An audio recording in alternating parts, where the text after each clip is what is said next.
This boat that came in that both freeze plugs were out of the engine and it wasn't winterized, and so we lifted the engine up, put the freeze plugs in both sides, put it back down, started it up. Everything showed up to be good. We said we won't know anything, we'd take it to the lake.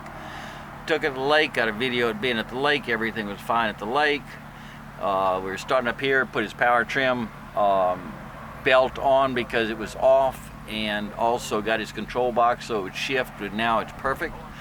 And while we were working on the adjusted the carburetor and just getting everything the way it's supposed to be, noticed it started puking chocolate milk. So pull his PVC on the other side. So the valve cover's full. It's coming out of this valve cover, and pull a stick.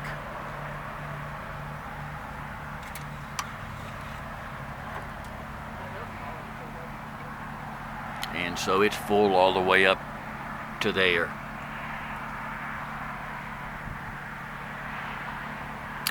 So it has an internal crack.